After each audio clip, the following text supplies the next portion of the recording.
जय श्री राम। आप देख रहे हैं गहोई समाज न्यूज़। आज हमारे बीच हैं ग्रेटर ग्वालियर के अध्यक्ष दिलीप थापा जी। सर, आपका बहुत बहुत स्वागत है। मैं सबसे पहले आपसे पूछना चाहूँगी कि 3.5 साल के कार्यकाल में समाज के लिए आपने क्या क्या किया है। धन्यवाद मैडम। दरअसल 3.5 साल नहीं है, 3.25 साल है। आज 3.25 साल का आखिरी दिन है। आपने बहुत अच्छा क्वेश्चन किया है। मेरी कार्यकाल की जो उपलब्धियां हैं उनमें तो बहुत समय लग जाएगा, लेकिन मैं शॉर्ट में बता देता हूं कि गवोई वैश्य भवन भाड़ा पुस्तकालय, यहाँ पे चौकीदारों का अतिक्रमण था, वो अवैध कमाई कर रहे थे। उन लोगों को मैंने हटाया, सर्विस से हटाया और आज वो समाज के संपूर्ण आधिपत्य में है। पहला मेरा कार्यक्रम ये रहा। उसके बाद गवोई दिवस 2026 मैं वैसे 25 में भी मना रहा था। 18 जनवरी को मेरा गवोई दिवस होता है हमारा, जब सूर्य भगवान 14 जनवरी को संक्रांति नक्षत्र में जाते हैं तो उसमें हम गवोई दिवस मनाते हैं, क्योंकि हम सूर्यदेव भगवान के हमारे आराध्य हैं समाज के। 25 में भी मेरे को हमारे सलाहकार मंडल के डॉक्टर श्री प्रकाश लोहिया जी ने मेरे को बताया कि यार गवोई दिवस मनाना चाहिए और बड़ी धूमधाम के साथ मनाना चाहिए। तो सन 2025 में भी मैंने प्रयास किया, लेकिन मेरे को कुछ कैजुअल्टियाँ थी। बेंगलोर जाना था, बच्चों के पास बहू की डिलीवरी हो रही थी, कभी भी जाना पड़ता। तो मैंने घनश्याम दास मंत्री से बोला और पूरे पदाधिकारी से बोला कि तुम लोग इस काम को करो, क्योंकि मैं कभी भी जा सकता हूँ, क्योंकि बच्ची डिलीवरी होनी है बहू के, मैं और मेरी पत्नी को कभी भी बुलावा आ सकता है, तो मैं आपको पक्का नहीं कह सकता कि मैं काम करूँगा। तो उन्होंने साफ इनकार कर दिया कि भाई साहब आपके बिना तो हम कर नहीं पाएंगे। मैंने कि क्यों नहीं कर पाओगे, पूरी टीम है, मैं ही अकेला तो नहीं हूँ। बोले नहीं, वो फंड की व्यवस्था कौन करेगा, भाई खर्चा भी तो होगा। मैंने तुम लोग करो, तुम भी तो समाज से चुन के आए हो। तो उन्होंने हाथ खड़े कर दिए। कोई बात नहीं, मेरा कैजुअलिटी थी, मेरे को जाना जरूरी था। 26 में मैंने पूरा प्रोग्राम किया और ऐतिहासिक गवोई दिवस बनाया। पूरा समाज छोड़ो, ग्वालियर के अदर समाजों ने उसकी ऐतिहासिक रैली का स्वागत किया और उनके समाजों में, अदर समाजों में भी आज तक ऐसी रैली नहीं निकली जो रैली गवोई वैश्य समाज के 18 जनवरी 2026 को निकली थी। उसमें मैं गवोई सेवा संस्थान का मैंने सहयोग लिया। दोनों मेरा गवोई वैश्य समाज ग्रेटर ग्वालियर और सेवा संस्थान ने मिलकर तन मन धन से उस रैली को किया। उसके लिए मुझे हर पंचायत में जा के मीटिंग ली, लोगों को आह्वान किया कि आप लोग इस रैली में बच्चों सहित पधारे, महिला सहित पधारे। मैंने महिलाओं की मीटिंग ली, उसमें भी मैंने यही आह्वान किया कि आप लोग रैली को आइए, रैली में सम्मिलित होइए, आपको सब कुछ मिलेगा। आपको लाने ले जाने की व्यवस्था दूंगा, नाश्ता दूंगा, खाना दूंगा, सब मिलेगा आपको। समाज सब तरीके से आपके सहयोग करेगा, सिर्फ आपको अपना समय देना है। और इतनी भव्यता के साथ समाज ने सहयोग किया, क्या स्त्री, क्या बच्चे, क्या पुरुष, हर वर्ग ने इस रैली को ऐतिहासिक बनाने में जो समाज का सहयोग किया, आज मैं आपके चैनल के माध्यम से उन्हें धन्यवाद देता हूं कि उन्होंने जो सहयोग किया वो अतुलनीय है। मैं उन्हें प्रणाम करता हूं। तीसरा मेरा महत्वपूर्ण कार्य जो रहा, दूसरा मैंने अभी जो सदस्यता अभियान चलाया 15 दिसंबर 2025 से जो 31 मार्च 2026 तक चला। सदस्यों की संख्या बढ़ी। हमने तो हालांकि 1-1.5 महीने का सोच के चलाया था, लेकिन पंचायत के अध्यक्ष मंत्रियों के सवाल और उस पर हमको समय बढ़ाना पड़ा। रसीद कट्टे हमारे पास जमा नहीं हो पाई, जिसकी वजह से मैंने उसको चलाया। 15 साल का रिकॉर्ड और 20 साल का रिकॉर्ड है कि आज तक सदस्य संख्या बढ़ाने में किसी भी अध्यक्ष ने, किसी भी कार्यकारिणी ने कोई पहल नहीं की। मैं पहला अध्यक्ष हूँ 15 साल या 20 साल के अंतराल में जिसने पहली बार सदस्यता अभियान चला के 800 से 850 जनसंख्या मैंने जोड़ी नए सदस्यों की। आज हमारे पास सदस्य संख्या टोटल पुराने नए मिला के लगभग 4,500 के लगभग हमारे पास हो चुकी है, जिसकी वजह से आज हम 4,500 सदस्यता के लिए चैम्बर के भी शायद इतने सदस्य नहीं हैं आज की डेट में जो गवोई वैश्य समाज ग्रेटर ग्वालियर के हैं। ये मेरी उपलब्धियां हैं, जो सूक्ष्म है, मैं आपको ज़्यादा नहीं बता सकता। और भी प्रश्न आप करेंगे तो उसमें मैं डिटेल में दूंगा। मैं अगला सवाल आपसे पूछना चाहूँगी कि कल हमारे बीच ग्रेटर ग्वालियर के महामंत्री घनश्याम दास कंठरिया जी मौजूद थे। उन्होंने बताया कि 30 जुलाई की जो मीटिंग बैठाई गई थी, उन्होंने वो सलाह मंडल के कहने पे बुलाया था। इसमें आप क्या कहना चाहेंगे? दरअसल ये है कि गंतरिया जी को महामंत्री जरूर है, 20 साल से वो काम कर रहे हैं, विधान की जानकारी नहीं है। दरअसल सलाहकार मंडल जो बनाया जाता है वो सलाह देने के लिए होता है। हमारे विधान में स्पष्ट लिखा हुआ है कि सलाहकार मंडल सलाह देगा और उस सलाह को मानना या ना मानना ये अध्यक्ष के अधिकार क्षेत्र में आता है। सलाहकार मंडल को अगर कोई सलाह देनी थी तो डायरेक्ट महामंत्री को फोन लगा के देने का कोई औचित्य नहीं है, क्योंकि संस्था प्रमुख अध्यक्ष होता है, उसको बोलना चाहिए था। और सलाहकार मंडल जो सीनियर होते हैं हमारे, जो समाज में अध्यक्ष पद पर रह चुके होते, मैंने इस बार उन लोगों को सलाहकार मंडल बनाया है। तो उन्हें ये विधान की जानकारी थी और होगी, अगर नहीं है तो उन्होंने गलती की है, क्योंकि वो अध्यक्ष को फोन करते कि हमें आपसे ये तकलीफ है अथवा हमें आपसे मीटिंग करनी है, आप हमारी मीटिंग व्यवस्था करें, तो लीगल थी। घनश्याम दास कंठरिया को या महामंत्री को बोल के उन्होंने जो भी किया वो गलत किया। पहली बात, सलाहकार मंडल को मैंने आपको पहले भी बताया कि सलाहकार मंडल का सलाह मानना और नहीं मानना हमारे विधान में स्पष्ट रूप से उल्लेख है, ये अध्यक्ष पर निर्भर करता है। महामंत्री को और किसी और पदाधिकारियों को इस सलाह को मानने के लिए कोई वैधानिक विकल्प नहीं है। घनश्याम जी ने जो 30 तारीख की मीटिंग की है उसमें उन्होंने असाधारण सभा का उल्लेख किया था और वो अवैध थी, क्योंकि मीटिंग बुलाने का अधिकार सिर्फ अध्यक्ष को है। अध्यक्ष के निर्देश पे महामंत्री व्यवस्था बनाते हैं, नोटिस निकालते हैं, सदस्यों को फ़ोन लगाते हैं। बगैर अध्यक्ष की अनुमति के सभा बुलाना अवैधानिक है। दूसरी बात, अभी मेरे इस प्रश्न में कि इनको वास्तविकता में विधान का ज्ञान नहीं है महामंत्री जी को, और उन्होंने आज एक मैटर खुद डाला है समाज के विरोध के बावजूद कि असाधारण सभा बुलाने का हमारे विधान में कोई नहीं है। तो उन्होंने आज 12 बजे दूसरा मैसेज डाला, अति आवश्यक। इसका मतलब ये है कि उन्होंने खुद साबित कर दिया कि उनको विधान का ज्ञान नहीं है। आज उन्होंने व्हाट्सएप पे 12 बजे 11 बजे जो भी मीटिंग डाली है वो उन्होंने डाली है, और फिर इसने इसी नोटिस पे फिर विधान का उल्लंघन किया कि 5 घंटे के अल्प नोटिस पे कोई भी मीटिंग नहीं की जा सकती। कम से कम हमारे विधान में 3 दिन का उल्लेख है। 3 दिन पहले हमें नोटिस जारी करना पड़ता है, कार्यकारिणी मेंबर को न्यूज निकालना पड़ती है कि 3 दिन के अंदर या तीसरे दिन हमारे यहाँ फलाने स्थान पर फलाने समय पे मीटिंग है, आप लोग सभी सादर आमंत्रित हैं। फिर उल्लंघन किया उन्होंने विधान का। ये विधान की जानकारी नहीं जानते हैं और अपने आप को विधान का ज्ञाता कहते हैं। ये इन्होंने खुद ही साबित कर दिया, मैं नहीं कह रहा हूँ। इनके लेख देख लो, इनके व्हाट्सएप देख लो, इन्होंने आज ही अपने आप को साबित कर दिया। जो असंवैधानिक असाधारण सभा जो बुला रहे थे, जिसको मैंने अवैध घोषित किया, लोगों के फोन गए होंगे, लोगों ने इस बात का उनको विरोध किया होगा कि बिल्कुल सही कह रहे था बाजी। हमारे विधान में कहीं भी ये नहीं लिखा है कि असाधारण सभा बुलाने का आपको अधिकार है, और सभा बुलाने का अधिकार तो महामंत्री को वैसे भी नहीं है। लेकिन चूंकि उन्होंने विधान का उल्लंघन फिर कर दिया, अब ऐसी अति आवश्यक सभा बुला रहे हैं, उसके लिए भी कम से कम नहीं तो 3 दिन का नोटिस दिया जाता है। ये विधान में हमारे यहाँ स्पष्ट उल्लेख है। घनश्याम दास कंठरिया के पास विधान की कॉपी होना चाहिए, सलाहकार मंडल के पास भी कॉपी होना चाहिए। वो इस पर कॉपी को देखे, समझे, मेरी बात गलत हो तो मैं जो वो सजा देंगे मैं वो करने के लिए तैयार हूँ। साथ ही हमारे बीच संजय गेड़ा जी भी मौजूद थे। उन्होंने बताया कि गहोई भवन के लिए सिर्फ प्रभारी ने काम किया है। इस पे आप क्या कहना चाहेंगे? आपने गुड क्वेश्चन किया है।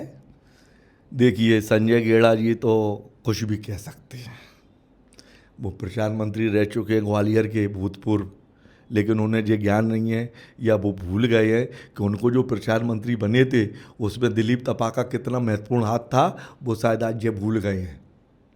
संजय गेड़ा जी को याद नहीं है, क्योंकि ये पुरानी बातें याद नहीं रखते। खैर, उन्होंने जो क्वेश्चन किया उसका मैं आंसर देना चाहता हूँ कि दरअसल मैंने रमेश कनकने जी को प्रभारी बनाया था और 1.5 साल तक उस भवन में कोई विकास नहीं हुआ। मैंने महसूस किया कि एक व्यक्ति विशेष इस तरह बड़े काम को या काम को करने में नहीं कर पाता। और रमेश कनकने जी का मैं कोई बुराई नहीं कर रहा हूँ, लेकिन मैं जानता हूँ कि हर व्यक्ति की अपनी अपनी क्षमता होती है, अपने अपने वो होते हैं संपर्क, वो उन संपर्कों का और क्षमताओं का पूरा नहीं कर पाए, जिसकी वजह से मुझे एक संयोजक समिति बनानी पड़ी, जिसमें मैंने श्री राजीव कुचिया भोड़ापुर, श्री नीरज सेठ खासकी बाजार और हरिशंकर तपा माधोगंज को मैंने इनके सहयोग में बनाया। और राजीव कुचिया के आते ही, चूँकि रमेश कनकने और राजीव कुचिया की आपस में बड़ी अच्छी ट्यूनिंग रही, और राजीव कुचिया के आते ही जो भवन का विकास हुआ है उसका श्रेय मैं आपके टीवी माध्यम से राजीव कुचिया को देना चाहूँगा। लेकिन रमेश कनकने चूँकि प्रभारी है तो वो भी इसके श्रेय, कार्य के श्रेय के अधिकारी है। मैं उन्हें धन्यवाद देता हूँ, राजीव कुचिया को धन्यवाद देता हूँ, नीरज सेठ को धन्यवाद देता हूँ, हरिशंकर तपा को धन्यवाद देता हूँ कि उन्होंने गवई भवन का रिनोवेशन, पुताई, एसी और पर्दे, ये बहुत अच्छे कार्य उन्होंने किए। और आपको आज के आपके चैनल के माध्यम से मैं समाज को एक बात और अवगत कराना चाहता हूँ कि मेरे प्रयास से और समाज के सहयोग से मैं वहाँ एक लिफ्ट लगवा रहा हूँ, और मेरा 60 से 70% तो लिफ्ट का काम का पेमेंट मैं कर चुका हूँ। 3,70,000 एक मैंने दिए थे, 2.25 लाख रुपये माल आने के बाद उन्हें दे चुका हूँ, और सिविल का काम मेरा 50 से 60% तक कंप्लीट हो चुका है, और उसको भी मैं आज की डेट तक 1,40,000 रुपये में दे चुका हूँ, जबकि मेरा उससे 3 लाख का कॉन्ट्रैक्ट है विद मटेरियल। और इसी प्रकार 7,30,000 का मेरा लिफ्ट वालों से कॉन्ट्रैक्ट है, उनको मैं 370 और 225 यानी कि लगभग 5,95,000 के लगभग मैं दे चुका हूँ। 1,30,35,000 रुपये उनका और निकलेगा, वो भी मेरे को देना है, समाज के सहयोग से मैं उनको भी पे करूँगा। और 1,60,000 सिविल के ठेकेदार को भी देना है, वो भी मैं समाज से सहयोग लेके करूँगा। और उसके बाद अभी बिजली का भी कार्यक्रम मुझे उसमें कराना है, हो सकता है वो भी 1-1.5 लाख रुपए का मेरा खर्चा होगा, वो भी समाज से लूँगा। समाज देने के लिए तैयार है, समाज चाहता है कि उसके चंदे का सदुपयोग हो। और ये वो जानते हैं कि दिलीप तपा 1 पैसा खाता नहीं है और 1 पैसा खाने नहीं देता। आज 3.25 साल का मेरा कार्यकाल हो गया है, सब तरह के आरोप मेरे पर लगाए गए, लेकिन साबित एक भी नहीं कर पाए। हिसाब के मामले में 1 रुपये की गलती कोई निकाल के देगा। हमारे महामंत्री घनश्याम दास कंतरिया ने 23-24 का हिसाब कार्यकारिणी और पदाधिकारियों के बीच में चेक किया, एक एक वाउचर चेक किया, लेकिन मजाल 1 रुपये का अंतर निकाल जाए। उन्होंने 2025 की गोट में एक एक कूपन का कलेक्शन किया, जो हमारे खाने वाले आते हैं उनसे उनकी उन्होंने व्यवस्था संभाल ली कि भाई साहब हम लोग कलेक्शन करेंगे। तो हमें मालूम है इनका उद्देश्य सिर्फ हमारी ईमानदारी चेक करना है, तो मैं क्यों मना करूं। हाँ भाई, आप लोग अपनी टीम के द्वारा कलेक्शन करा लो, मजा ले। एक कूपन का अंतर निकाला, जो मैंने बेचे वो कलेक्शन कर पाए, बाकी जो मैंने क्या नाम है कार्यकारिणी मेंबरों को समाज की मीटिंग में व्यवस्था होने के बाद फ्री दिए, 14-15 पंचायतों के अध्यक्ष मंत्रियों को फ्री दिए, वो कलेक्शन ही नहीं कर पाए। मैंने कि तुम्हारी गिनती गलत है, काम करो तो पूरा करो भाई, ईमानदारी तो पूरी देखो ना मेरी, लेकिन नहीं कर पाए। 3.25 साल का आज मैं समाज के सामने कहना चाहता हूँ, 3.25 साल का मेरा पीरियड हो गया है, 1 रुपये का मैं दागी नहीं हूँ, ना मैंने खाया और ना खाने दूंगा। यही है लोगों को, इसी वजह से मुझे अपस्थ और हटाने की मुहिम चल रही है, लेकिन मुझे इससे कोई फर्क नहीं पड़ता। मैं अपना काम कर रहा हूँ और समय पर अपना काम करके निवृत्त होके समाज से जय राम जी की कह के अपने घर शांति से बैठूंगा। एन.के. सावला जी और संजय गेड़ा जी ने यह आरोप लगाया है कि जो छात्रावास का निर्माण होने वाला था उस कार्य में आपने अभी तक कुछ नहीं किया है, इस पर आप क्या कहना चाहेंगे? देखिए मैडम, आरोप लगाना आज के ज़माने में सबसे बढ़िया और सस्ता काम है। 2 मिनट लगते हैं, व्हाट्सएप पे लिख दो, 4 मिनट 5 मिनट में आप क्या इंटरव्यू दे जाओ और आरोप लगा दो। इन चीज़ों से नहीं। अगर आपने छात्रावास का उन्होंने प्रश्न उठाया है और आपने हमारे सामने ये प्रश्न रखा है तो मैं आपको इसकी विस्तृत जानकारी देता हूँ। दरअसल छात्रावास का इतिहास मैं आपको 10 साल से सुनाता हूँ। हमारे श्री ओम प्रकाश डेंगरे जी के अध्यक्ष काल में छात्रावास खाली कराने का शुरू हुआ। दूसरे श्री रमेश बाबू गांधी जी ने उस छात्रावास में ताला लगाया। तीसरे अध्यक्ष श्री राम प्रकाश सोनी जी ने उसे बेचने का प्रस्ताव पारित किया। इत्तेफाक की बात है, या तो समाज का अच्छा होना था या छात्रावास का अच्छा होना था। मैं ऐसे तो ईश्वर की कृपा कहूँगा कि चौथा अध्यक्ष मुझे समाज ने नियुक्त किया। अब पिछली कार्यकारिणी का महासभा में डिसीजन पलटना 6 महीने ले गया। हम मार्च में चुन के आए थे, अप्रैल में शायद हमने शपथ ली। उसके बाद होली या दिवाली की मीटिंग हुई महासभा आम सभा, उसमें हमने पिछली कार्यकारिणी का आम सभा में प्रस्ताव रखा और उससे गुजारिश की कि इसे बेचना है या निर्माण करना है। तो पूरी आम सभा साधारण सभा ने हमको निर्माण कार्य का काम सौंपा। हम उस काम में लगे। हमने सारे डॉक्यूमेंट जो हमें बुजुर्गों ने दिए थे उनको देखा, समझा, उसकी जानकारी ली। उसके बाद हम नगर निगम में गए। वहाँ पे हमें ये जानकारी मिली कि पिछले 15 सालों से आपका टैक्स ही जमा नहीं है छात्रावास का। हमारे हाथ पैर फूल गए। हम पे फंड नहीं। मात्र 1 लाख रुपया का एफडी हमें पिछली कार्यकारिणी ने दी थी। उसका ब्याज मिलाज में आगे 10-12 हज़ार या 20,000 22,000 जो भी समथिंग है, 8-9 हज़ार रुपये उन्होंने हमें कैश दिए थे। वो सब पिछले 6 महीने के बीच में खर्च हो गए। अब हमने कि यार इतना बड़ा फंड अगर हम समाज तो देगा नहीं, क्योंकि वो तो समाज के कार्यकारिणी की गलती है, अध्यक्षों की गलती है। समाज क्यों भुगते है? क्योंकि उसमें फाइन भी लगे थे। फिर हमने किसी तरह अपनी व्यवस्था, आर्थिक व्यवस्था को सुदृढ़ करने के लिए दुकानदारों से बात की। तो उनसे ये जानकारी मिली कि भाई साहब हम तो बाँ में डाल देते हैं बैंकों में जब हमारा मन होता है, नहीं होता तो हम नहीं डालते। ना हमसे कोई मांगने आता है, ना हम कोई देने जाता है। मैंने किराया कितना है तो दुकानदारों ने चुप्पी छाड़ दी। बुखा को बताएंगे कि अब इतना किराया देते मंथली। मैंने अपने पूर्व अध्यक्षों से बात करी, पूर्व महामंत्रियों से बात करी कि भाई दुकानदारों का किराया क्या है। किसी ने भी मुझे सही जानकारी नहीं दी। उसके बाद मैंने किसी व्यक्ति विशेष ने मुझे बताया कि 2,500 रुपया आपका दुकानदारों को किराया है।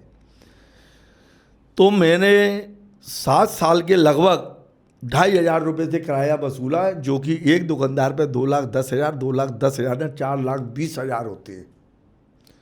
वो फंड आने के बाद मैं टैक्स भरने के लिए गया तो मैंने अपने पूर्व अध्यक्षों में से फिर एक विचार रखा, लोगों से पर्सनली जा के विचार किया कि इतना टैक्स कैसे हो गया। तो हमारे 1999 में श्री लक्ष्मी नारायण जी, लाला लक्ष्मी नारायण तपा हमारे चाचा जी हैं, वो अध्यक्ष रहे समाज के।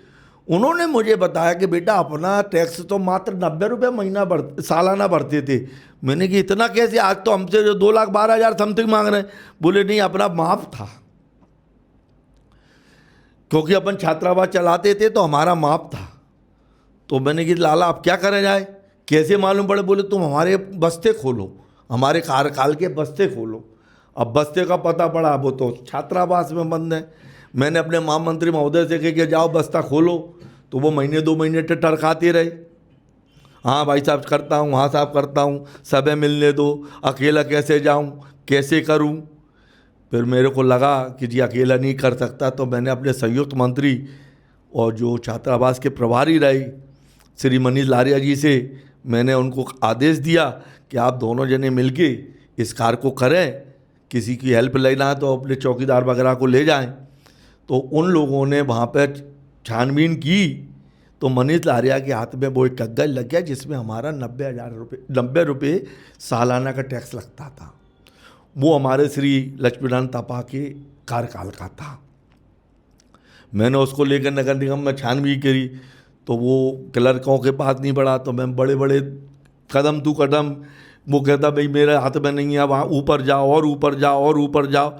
इन चक्करों में मेरे 6-8 महीने निकल गए और नतीजा ये निकला कि ऊपर वाले अधिकारी ने कह दिया कि आपके छात्रावास में आर्थिक इनकम होती है और विधान अनुसार जो बदलते रहते हैं नगर निगम के, अब आपको टैक्स भरना पड़ेगा क्योंकि आपके पास किराए की आमदनी है। और हमारे NK सावला वरिष्ठ उपाध्यक्ष जी ने भी मुझे ये सलाह दी कि भाई साहब चूँकि अपन को आर्थिक इनकम हो रही है उस बिल्डिंग से, इसलिए माफ होना वो नहीं है, आपको पूरा भरना पड़ेगा। मैंने कोई बात नहीं, भरते हैं। उसको भरा, भरने के बाद अब हम चले कि अब नगर निगम में हमने एप्लीकेशन लगाई। एप्लीकेशन हमारे ही लोगों के द्वारा विघ्न बाधा उत्पन्न कर करके कई बार वापस कराई। इसमें भी मेरा 6-8 महीने निकल गया। अब आ जाते हम कि दुकानदारों का किराया वसूला, फिर 2023 से 2026 तक मैंने उनका 300% किराया बढ़ाया। ये इतिहास है। 2,500 से लेके 10,000 रुपये महीना मैंने करा। 26 में मैंने फिर प्रयास किया, या 25 के एंड में मैंने फिर प्रयास किया कि मैं इस किराए को 10,000 से बढ़ा के 35,000 कराऊँ। लेकिन हमारे कार्यकारिणी मेंबर, हमारे पदाधिकारी जो ये श्रेय नहीं लेना देना चाहते थे और समाज का नुकसान करना चाहते थे, वो उन दुकानदारों से मिल गए और उन्होंने हमारे और समाज के खिलाफ उन्हें भरा, जिसकी वजह से मुझे अपना ये कदम पीछे खींचना पड़ा और आज हम 10,000 पे टिके रह गए। जी, हमारे छात्रावास के विकास का कार्यक्रम है। नगर निगम से वापस आने के बाद हमने उसके लिए TNCP में प्रयास किया। आज भी हमारे TNCP में जो कागज लगने थे उसमें सबसे महत्वपूर्ण कागज था खसरा, जो कि हमारे पास उपलब्ध नहीं था। हमने महामंत्री महोदय से आदेश दिया कि भाई मेरे को खसरा लाओ। उन्होंने किसी के द्वारा खसरा लाने की व्यवस्था बनी, लेकिन वो अपूर्ण था। अपूर्णता की वजह से मैं फिर वहीं चला। 2 महीने उन्होंने इस मामले में खींच लिए। फिर मेरे को किसी ने सलाह दी कि श्री ओम प्रकाश कार्यक्रमऊ, जो इस लैंड विभाग में सर्विस कर चुके हैं, रिटायर्ड हैं, समाज के वरिष्ठ उपाध्यक्ष रह चुके हैं, आप उनसे सलाह करिए। मैं ओम प्रकाश कार्यक्रमऊ को फ़ोन लगाया, उनसे मिला और उनकी मीटिंग करी। उन्होंने कहा कि तपाजी चलो मैं आपके साथ चलता हूँ। मैंने उनको अपने नगर निगम ले गया। मैं आर्किटेक्ट से उनकी मीटिंग कराई। TNCP में भी उनको ले गया और उनके मार्गदर्शन में मैंने खसरा खुद स्वयं लिया। मैं धन्यवाद देता हूँ कार्यक्रमऊ जी को और लोहा मंडी के प्रकाश चंद सावला जी को और वहाँ के लोहा मंडी के मंत्री रवि कंतरिया जी को, जो मेरे साथ चले, नगर TNCP में मेरा साथ दिया और मैं आज TNCP में विचाराधीन मैं हूँ। हो सकता है कि 1 आध महीने में मुझे शायद परमिशन मिल जाए, नहीं तो वहाँ से भी रिटर्न होगा। हमारे आने वाली कार्यकारिणी देखेगी, जो उनको उचित लगे वो बेचे बनाए, वो उनका काम है, समाज जाने। सर, मैं पूछना चाहूँगी कि चुनाव की जो चर्चा चल रही है अभी, उसके मामले में आप क्या कहना चाहेंगे? देखिए, चुनाव होना है, मैं समाज को आश्वस्त कराता हूँ कि चुनाव तो होंगे, बरसात के अंदर ही होंगे। दिवाली भी मैं निकलने नहीं दूंगा। समय कुछ भी लग जाए, डेट कुछ भी हो जाए, ये अलग मुद्दा है। और आज भी मैं शशांक रूसिया जी के ऑफिस में बैठा हुआ हूँ और लिस्टिंग कंप्लीट कराने के लिए बैठा हूँ। मैं यहाँ पे 2 बजे का आया हूँ, 2 सवा 2 बजे के आसपास का आया हूँ और अभी 4:15 यानी 2 घंटे मेरे को हो गए हैं और उन्होंने अभी लिस्ट पूरी नहीं करी। अभी भी एक लिस्ट कंप्लीट करना चाहते हैं और मैं समाज को और जितने भी समाज के बंधु इतने सक्रिय हैं उनको भी मैं आश्वस्त कराना चाहता हूँ कि मेरी लिस्ट कंप्लीट होते ही मेरे हाथ में आ जाएगी तो मैं समाज के मीटिंग करूँगा। पूरी 15 पंचायतों अध्यक्ष मंत्री, सलाहकार मंडल, कार्यकारिणी और पदाधिकारियों की एक मीटिंग बुलाकर उनके सामने अपना ये लिस्ट रखूँगा, उनको वितरित करूँगा।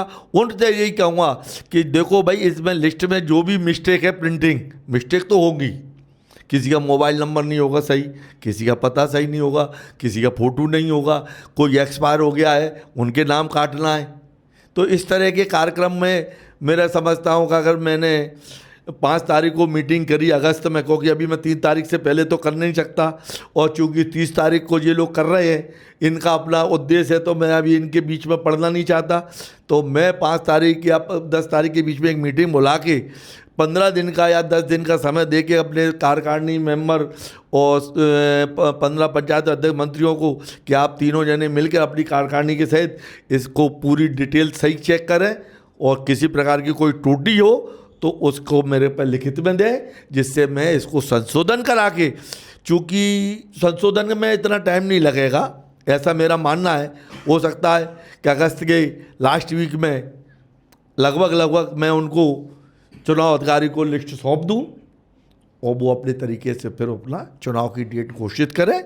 ऐसा मैं समाज को आश्वस्त करता हूं। मेरा उद्देश्य किसी भी तरीके से चुनाव को टालना नहीं है, और ना किसी भी तरीके से चुनाव आगे बढ़ाने का है। जो भी आरोप प्रत्यारोप लगा रहे हैं वो उनकी अपनी समझ है। मेरा ऐसा कोई उद्देश्य नहीं है, और ना ही मेरा कोई ऐसा वो है कि मैं इस अध्यक्ष पद पर बना रहूं।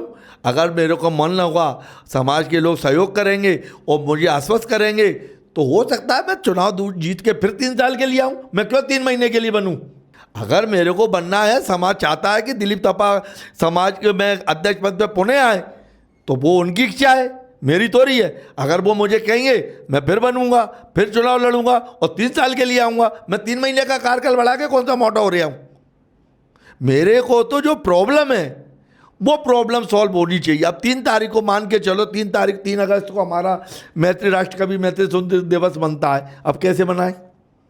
ना तो क्या नाम है, महामंत्री ने कोई तैयारी करी अभी तक। मैंने उनसे बोला था कि हम इस कार्यक्रम में हमारे समाज के जो कार्यकारिणी मेंबर जीत के आए हैं उनका हमें सम्मान करना है।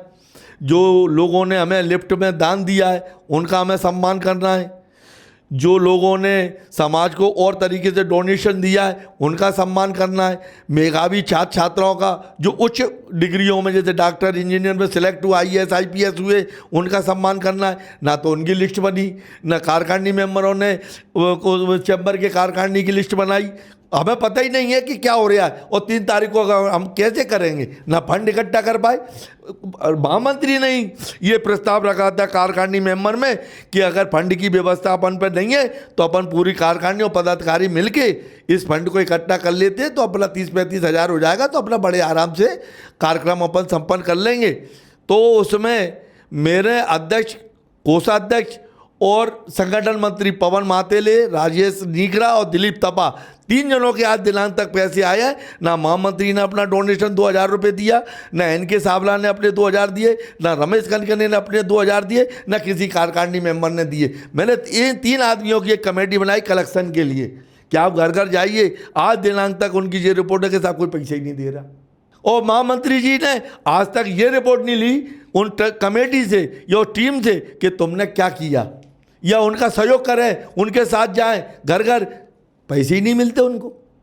और पिछले 8 दिन से महामंत्री जी ने मेरे को इतना टेंशन दे रखा है, इतना व्यस्त कर रखा है कि मैं वोटर लिस्ट के चक्कर में समय नहीं दे पा रहा हूँ। नहीं तो मैं पैसे ला के दे सकता हूँ कार्यकारिणी और उनसे, पदाधिकारियों से, लेकिन देना ही नहीं चाहते लोग। प्रस्ताव पास कर लेते हैं, विधान का अनुभव नहीं है। आप कमेटी में बैठ के बात कर रहे हो, कार्यकारिणी मेंबर में बात कर रहे हो। आज 30 तारीख हो गई, किसी भी पदाधिकारी ने अभी तक पैसा नहीं दिया, 3 जनों को छोड़ के। दिलीप थापा, राजेश नीगरा कोषाध्यक्ष, पवन मातेले, 3 जनों के 6000 रुपये आए हैं। कैसे करेंगे हम कार्यक्रम? कोई को चिंता नहीं है समाज की। सब अपनी अपनी रोटियां और अपने अपने नियम कायदे विधान को मरोड़ के पेश कर रहे हैं, समाज में धूमिल कर रहे हैं, मेरी छवि खराब करने के लिए तैयार बैठे, क्योंकि उन्हें जो मालूम है कि अगर तपाजी चुनाव लड़ गए तो भाई साहब हम कैसे जीतेंगे। मैं समाज को ये आश्वस्त करना चाहता हूँ कि चुनाव समय पर ही होगा, और आप निश्चिंत रहें कि मैंने जो अभी साइन दिया एक लगभग है, क्योंकि कोई बंधुआ मजदूर तो है नहीं समाज का, चाहे अध्यक्ष हो, पंचायत के मंत्री हो, चाहे कार्यकारिणी मेंबर है, सब हमारे यहाँ 80% के लगभग व्यापारी हैं। और समाज में काम सवेरे ही होता है। पर्सनल आदमी अपने भी काम करता, 9 बजे से पहले कोई घर से निकलता नहीं है, और 11 बजे तक काम ख़त्म, क्योंकि सर्विस वाले, व्यापारी, ऑफिस वाले सब अपने अपने कार्यालय निकल जाते। एक दिन में 3 या 4 आदमियों से मुलाकात हो पाती है। कैसे होगा काम? मैं किसी को ऑर्डर दे भी दूंगा तो हिटलर साइज तो नहीं कर सकता ना कि यार तुम काम क्यों नहीं कर रहे हो। मैंने अभी देखा ना, मैंने 1-1.5 महीने का समय दिया था सदस्यता अभियान को, और वो 3.5 महीने में कंप्लीट कर पाए पूरे लोग। और आज भी लोगों की मेरे पास डिमांड है, तपाजी मैं रह गया, तपाजी मेरे यहाँ रह गए। मैंने सॉरी सर, मैं अब सदस्य नहीं बना सकता, क्योंकि मैंने 1 महीने का समय दिया था और मैंने उसको 3.5 महीने में पूरा नहीं कर पाए। इसमें मेरी गलती नहीं है, आप लोगों की गलती है।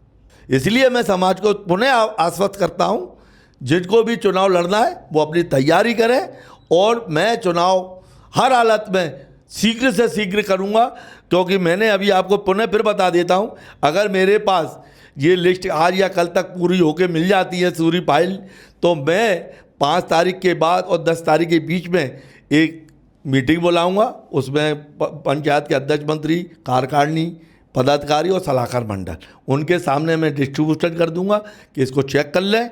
चेक करने के बाद इसमें कोई त्रुटि है उसकी लिखित में मुझे जानकारी दें, मैं उसको सुधरवा के और चुनाव अधिकारी को सौंप दूंगा। उसके बाद चुनाव अधिकारी डेट घोषित करे कौन सी करना है, ये उसके हाथ से प्रश्न है, मेरा नहीं है। धन्यवाद चैनल को भी और बेटा आपको भी, कैमरामैन को भी, कि आप लोगों ने मेरी विचार, मेरी इंटरव्यू को समाज के सामने रखा, जिससे लोगों को मेरी विचारधारा और मेरे चुनाव कराने की नीति, नियम और नियत समझ में आ गई कि मैं गलत नहीं हूँ। धन्यवाद। बहुत बहुत धन्यवाद सर अपना समय देने के लिए। समाज से जुड़ी हुई और भी खबरें जानने के लिए बने रहिए गहोई समाज न्यूज़ के साथ।